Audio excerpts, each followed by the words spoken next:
and welcome to a fabulous Friday. Things are looking pretty healthy. We've got some bullish news on the horizon and some exciting things that are just, motion in the ocean kind of vibe. So let's hop right into it.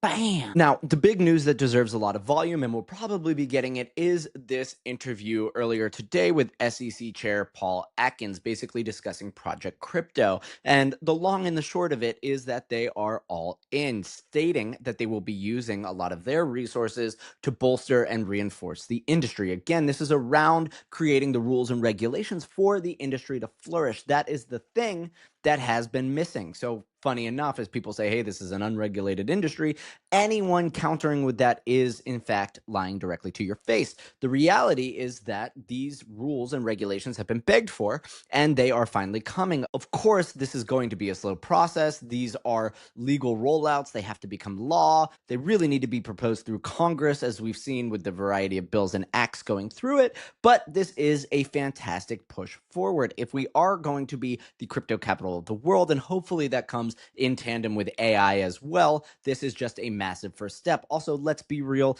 the signal coming from the US that this is an acceptable technology will resound across the world and likely lead to greater adoption globally speaking. So always fascinating and great to see. The battle is being won, if not slowly but surely. Now, in some fun news regarding Monero, people are paying attention. I got a lot of really great feedback on my post. Even the Cubic team reached out saying there were some inaccuracies, and hey, if they want to help me fill in the holes, the things that I got wrong, I'd be more than happy to bring them on here and chat about it more. But we are seeing Vic Sharma, who I think is a very fun follow, coming out saying, to support Monero, I'm renting a rig and I just added 3 mega hash to the network. Monero is too important to abandon. Every bit of hash rate makes the attack harder. So what he did was to go here to miningrogrentals.com, which you can actually just rent a proof of work miner and aim it in the direction that you want, whether that be Bitcoin, Bitcoin Cash, Dogecoin, things like that. And something not to underpin, I mean, this is just a kind of crazy little AI video, right? Yes, we are mining Monero, and that probably took him like 2 seconds to generate, but this is also just a harbinger to a larger trend, which is going to be what I call founder-led marketing. I don't know if Vic is necessarily a founder in this regard, but that we can get this rich content for basically anything that we're doing, like a post about Monero. So the fight lives on. Now, one thing to note, Ethereum has been pumping quite nicely. A lot of ETH heads that I know are just like exhausted. They see this 4,000 number that they had back in December, and they're just like, hey man, I just want out, like this ride has been wonderful. And of course, interest on Wall Street continues to pick up. But when we look at the exit queue, my oh my, is it just like going nuts on people looking to exit Ethereum staking. The wait time is now 14 days, 7 hours. This signifies a lot of people looking to get out of the long-term engagement of staking. Now, 14 days, not crazy. A lot of staking requires like 30 days, a full month to get out of it. But we can see the validator queue, right? And here's the exit queue just absolutely ballooning as people are like, hey, maybe I've held this asset long enough. And for people that have been doing this, maybe since the ICO in 2013, or even around, accumulation under $100 during the early Coinbase days, I mean, this is probably a good return. And they're just like, man, I want to move on with my life to some capacity. So it's definitely happening. Even if people aren't in full sell mode, I'm hearing, taking some chips off the table to say, fuck this shit. I really need some profit to keep my life going. Now, one thing I think is very fun to follow is just the Bored Ape Yacht Club, the bane of the NFT bros. The value has dropped immensely on their assets, but they are moving towards this massive online video game, which I do think is going to be fun.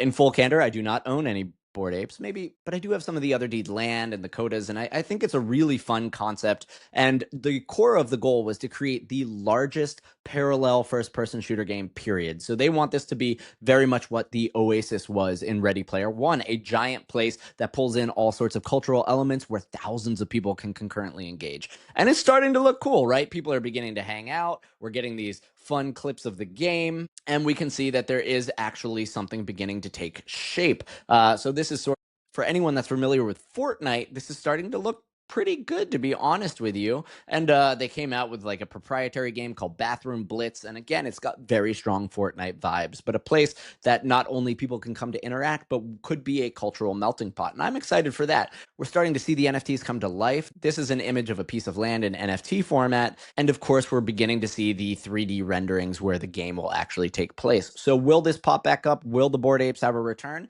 Like, I truly have no idea, but the game itself, pretty fun. Just in February of this year, Yuga Labs breaks world record with over 2,000 concurrent first-person shooter players. So we are looking at like a mega game that I do think has some intrigue. If you're used to Fortnite, it's about 100 concurrent players.